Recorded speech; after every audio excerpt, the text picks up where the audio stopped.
Jumlah korban tewas akibat gelombang demonstrasi nasional di Iran terus bertambah. Seorang pejabat Iran menyebut sekitar 5.000 orang tewas dalam rangkaian aksi protes yang melanda negara itu, termasuk sekitar 500 personel keamanan. Angka ini menjadikan kerusuhan tersebut sebagai salah satu yang paling berdarah sejak Revolusi Islam Iran tahun 1979. Di tengah situasi tersebut, Presiden Iran Masoud Pezeshkian memperingatkan bahwa Teheran akan memberikan tanggapan keras jika Amerika Serikat melakukan serangan militer terhadap Iran.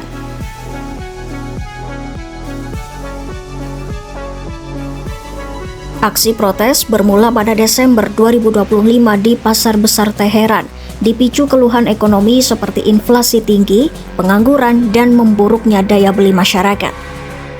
Namun dalam waktu singkat, unjuk rasa berkembang menjadi gerakan politik yang menuntut perubahan mendasar dalam pemerintahan.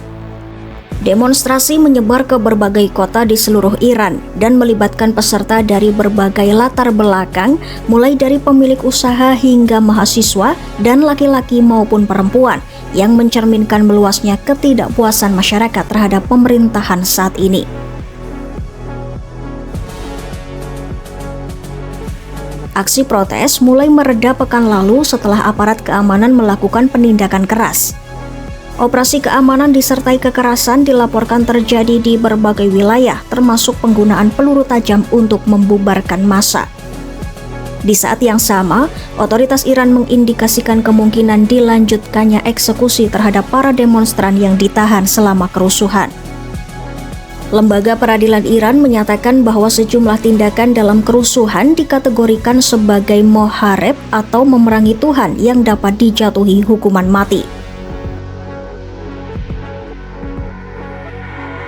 Kelompok hak asasi manusia yang berbasis di Amerika Serikat melaporkan jumlah korban tewas yang terverifikasi mencapai lebih dari 3.300 orang dengan ribuan kasus lainnya masih dalam proses penyelidikan. Selain itu, lebih dari 24.000 orang dilaporkan telah ditangkap selama gelombang kerusuhan berlangsung.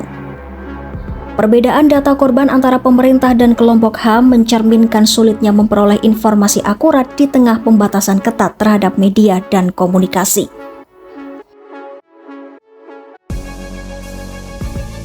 Presiden Amerika Serikat Donald Trump berulang kali mengancam akan campur tangan jika kekerasan terhadap demonstran terus berlanjut. Ia menyatakan bahwa Iran membutuhkan kepemimpinan baru dan mengisyaratkan kemungkinan langkah lebih lanjut dari Washington. Amerika Serikat juga dilaporkan memindahkan aset militernya ke kawasan Timur Tengah, meski belum merinci tindakan konkret yang akan diambil. Menanggapi tekanan tersebut, Presiden Iran Masoud Pezeshkian menegaskan bahwa setiap agresi yang dianggap tidak adil terhadap Iran akan dibalas dengan keras. Pemerintah Iran juga menyatakan bahwa serangan terhadap pemimpin tertinggi negara itu akan dianggap sebagai perang terbuka terhadap bangsa Iran. Pernyataan ini menunjukkan meningkatnya ketegangan antara Teheran dan Washington di tengah situasi domestik Iran yang masih belum stabil. Menurut pejabat Iran, bentrokan terberat dan jumlah korban tewas tertinggi terjadi di wilayah Kurdi Iran di barat laut negara itu. Kawasan ini dikenal sebagai wilayah rawan konflik dengan aktivitas kelompok separatis Kurdi yang kerap meningkat saat situasi nasional memburuk. Sumber keamanan menyebut adanya upaya kelompok bersenjata Kurdi dari luar negeri untuk memanfaatkan ketidakstabilan dengan mencoba menyeberangi perbatasan dari Irak ke Iran. Sebelumnya, pemerintah Iran juga sempat mencabut sebagian pemadaman internet selama beberapa jam, namun pembatasan kembali diberlakukan. Langkah ini memperumit upaya komunikasi warga dan keluarga mereka, termasuk warga asing yang berada di Iran.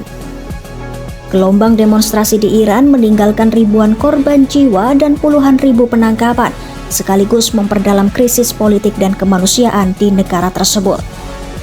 Di tengah tekanan internasional dan ancaman campur tangan Amerika Serikat, Iran memilih bersikap keras dan menegaskan kesiapan untuk menghadapi segala kemungkinan.